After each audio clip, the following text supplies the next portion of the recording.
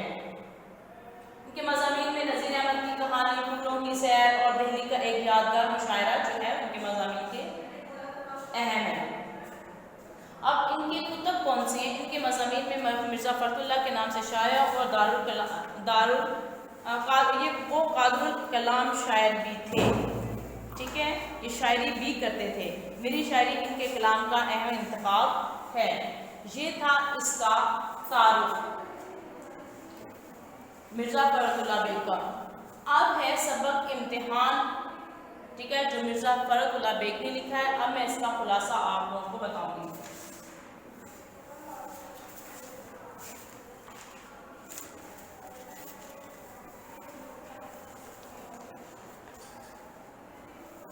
خلاصے میں یہ ہے کہ مرزا فرد اللہ بیگ نے ایک ایسے طالب علم کا ہم سے متعارف کروایا یا ذکر کیا ہے اس سبق میں کہ جسے پڑھنے لکھنے کا شوق نہیں تھا لیکن کمرہ جماعت میں جانے سے کتراتا تھا، یعنی کہ اسے پڑھنے لکھنے کا شوق نہیں تھا، وہ کمرے میں جانے سے بالکل بھی کبھی گیا کبھی نہیں گیا، اور گیا تو کیا کرتا تھا کہ اپنے کولیگ سے کہتا تھا کہ اٹینڈنس لگوا دیں، جس کی وجہ سے وہ اٹینڈنس لگوا دیتے تھے اور وہ یہ شو ہوتا تھا کہ وہ مسلسل کلاس میں آ رہا ہے، کیونکہ جو پروفیسر ہوتا تھا وہ اپنی پڑھانے میں مشغول ہوتا تھا اور دوسرے بچوں سے وہ کہہ کر یا اپنے جو کلرک تھا اس سے کہہ کر وہ جو ہے وہ اپنی اٹینڈنس جو ہے وہ کمپلیٹ کر لیتا تھا۔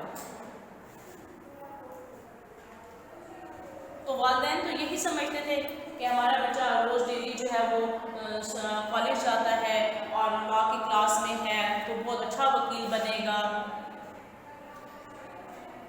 جبکہ ایسا کچھ بھی نہیں تھا، نہ وہ کالج جاتا تھا، یعنی کہ کالج کا اسٹوڈنٹ تھا انٹر کا، اور اس نے لا کی جو ہے وہ سبجیکٹس رکھے ہوئے تھے، ٹھیک ہے، وہ اپنے والدین کو یہی شو کرتا تھا کہ میں بہت زیادہ پڑھتا ہوں، دن رات بہت محنت کر رہا ہوں، جبکہ وہ اپنی دوسری ایکٹیویٹیز کی طرف اس کا بہت زیادہ توجہ تھی، وہ کالج کی کلاسز چھوڑ کر اپنے دوسرے دوستوں کے ساتھ دوسری ایکٹیویٹیز میں جو اس کی سرگرمیاں ہوتی تھیں اس میں مشغول رہتا تھا، اور جہاں پر جو ہے وہ اسکول کو کالج کو اس نے کبھی ٹائم ہی نہیں دیا تھا، بکس کو کھول کر ہی نہیں دیکھا تھا۔